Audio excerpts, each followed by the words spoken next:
Hey folks, welcome to another episode of Cutter One. I am your host, Jay, just Jay, your resident troublemaker, your resident cultural warrior. I hope you are all doing well on this beautiful day.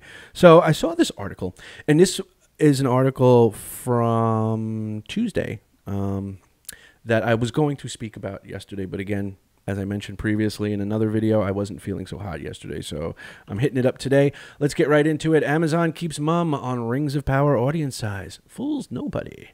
And this is coming from Starteffects. Let's see what they say. The Lord of the Rings of Power, is probably the most lavishly funded TV series ever, with a budget of over $58 million per episode. So it stands to reason that to be rightfully called successful, it should be not simply among Amazon Prime Video's most watched original series, but among the most watched TV series ever.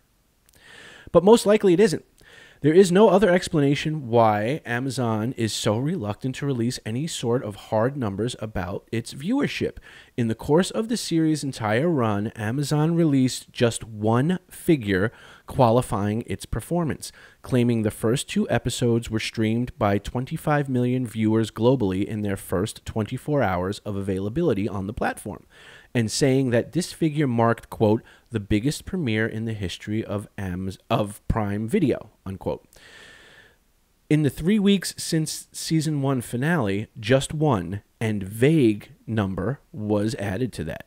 Amazon Studios chief Jennifer Salke, in an interview with Variety, said that The Rings of Power is closing in on 100 million viewers to date. Now, Amazon has always been tight-lipped regarding its internal data.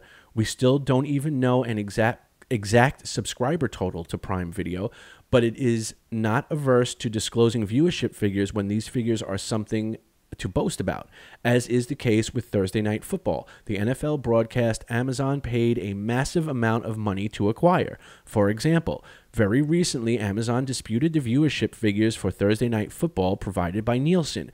Amazon obviously has no strict rule against releasing viewership numbers. Why, then, Amazon is not forthcoming regarding the numbers for its flagship series? Almost certainly because these numbers are not exactly something to boast about. Sure, as we have already talked about, The Rings of Power has performed well, but it did not achieve the massive success necessary to justify its massive budget. By comparison, the direct competitor of the series, HBO's The House of the Dragon, averaged 29 million viewers per episode across all platforms in the U.S. via Deadline.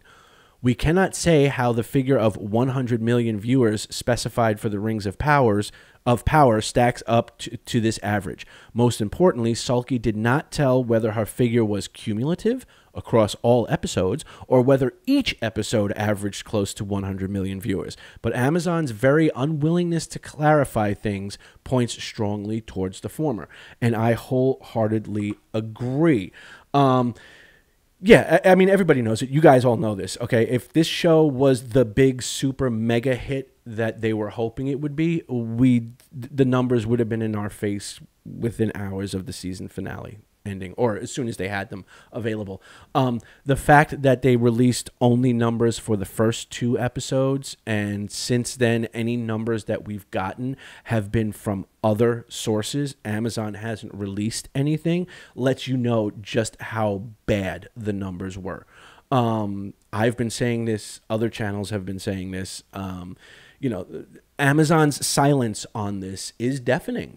I mean, like I said, if you have a $1 billion series, okay, and you drop season 1 that ends up being 8 episodes, and you're only willing to give viewership numbers for the first 2, people are going to question it, and rightfully so. And it says a lot. Your silence says a lot on this, Amazon, the fact that you aren't sharing these numbers. And, none of us are stupid. Like the article says, the fact that they're not sharing these numbers doesn't fool anybody. Yet, you still will have outlets out there like Kotaku and others that are somehow claiming this thing was a hit with people. I don't understand it. I don't understand how you can say that. I mean, even if you are a fan of the show, you can't claim it's a hit because, again, you don't have the numbers.